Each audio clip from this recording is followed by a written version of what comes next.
99% of people are not willing to do what it takes to make their dreams come true. The Marines have a saying, everybody wants to go to heaven, but nobody wants to die.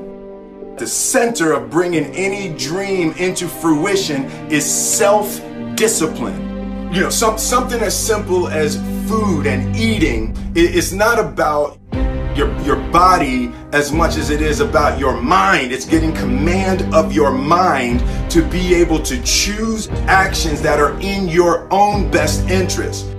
Every day we are choosing that's not in our own best interest. So if the world is attacking you and the world wants to fight you and the world's trying to hold you down, so you're gonna kick yourself in the balls?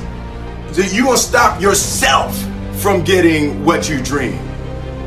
And I think the word discipline has kind of gotten a bad name. We think about it in terms of punishment. I'm not talking about discipline in that way. I'm talking about discipline in the sense that you forego immediate pleasure for the exchange of long-term self-respect. I believe that self-discipline is the definition of self-love. That when you say that you love yourself, that means that you have behavior towards yourself that is loving. Self-discipline is the center of all material success. You cannot win the war against the world if you can't win the war against your own mind.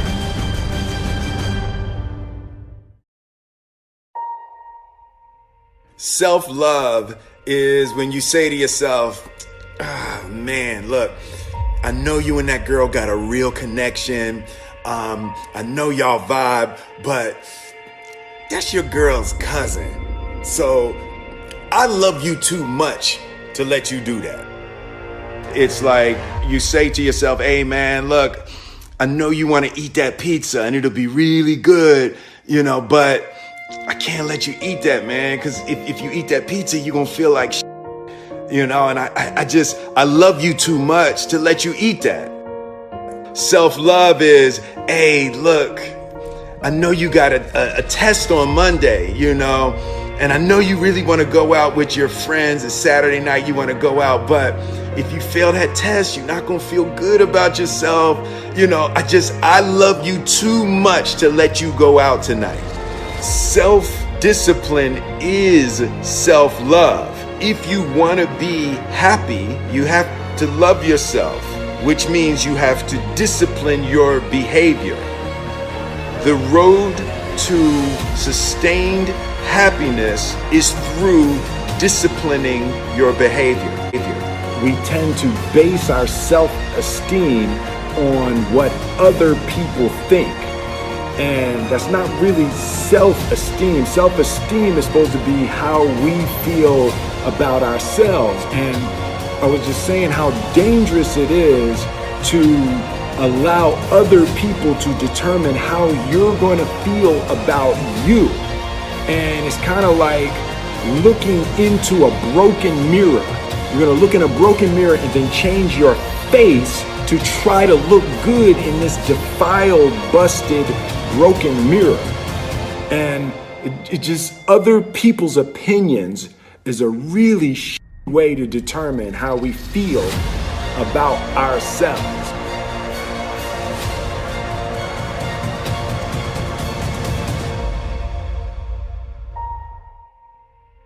It don't matter whose fault it is that something is broken if it's your responsibility to fix it. For example, it's not somebody's fault if their father was an abusive alcoholic, but it's for damn sure their responsibility to figure out how they're going to deal with those traumas and try to make a life out of it. It's not your fault if your partner cheated and ruined your marriage, but it is for damn sure your responsibility to figure out how to take that pain and how to overcome that and build a happy life for yourself. Fault and responsibility do not go together. It sucks, but they don't. When something is somebody's fault, We want them to suffer. We want them punished. We want them to pay. We want it to be their responsibility to fix it. But that's not how it works, especially when it's your heart. Your heart, your life, your happiness is your responsibility and your responsibility alone. As long as we're pointing the finger and stuck in whose fault something is, we're jammed and trapped into victim mode. When you're in victim mode, you are stuck in suffering. The road to power is in taking responsibility. Your heart, your life, your happiness is your responsibility and your responsibility alone. You can make a person smile, you can make a person feel good, you can make a person laugh, but whether or not a person is happy is deeply and totally and utterly out of your control. The prerequisite for spending time with any person is that they nourish and inspire you. They feed your flame. Look at your last 5 text messages. Are those people feeding your flames or dousing your fire?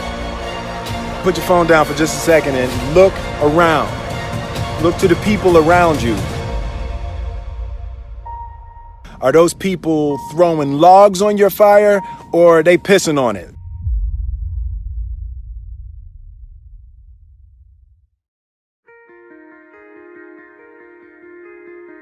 I want my life, I want my work, my family, I want it to mean something. And it's like, if you are not making someone else's life better, then you're wasting your time.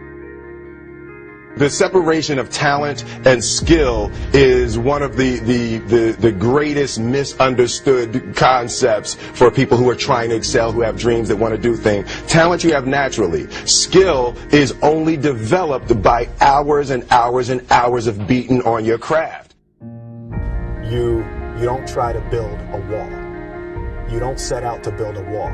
You don't say, I'm going to build the biggest, baddest, greatest wall that's ever been built. You don't start there. You say, I'm going to lay this brick as perfectly as a brick can be laid. There will not be one brick on the face of the earth that's going to be laid better than this brick that I'm going to lay in this next 10 minutes. And you do that every single day. And soon you have a wall. And soon you have a wall. And I think psychologically, the advantage that gives me over a lot of people that I have been in competition with in different situations is it's difficult to take the first step when you look how big the task is.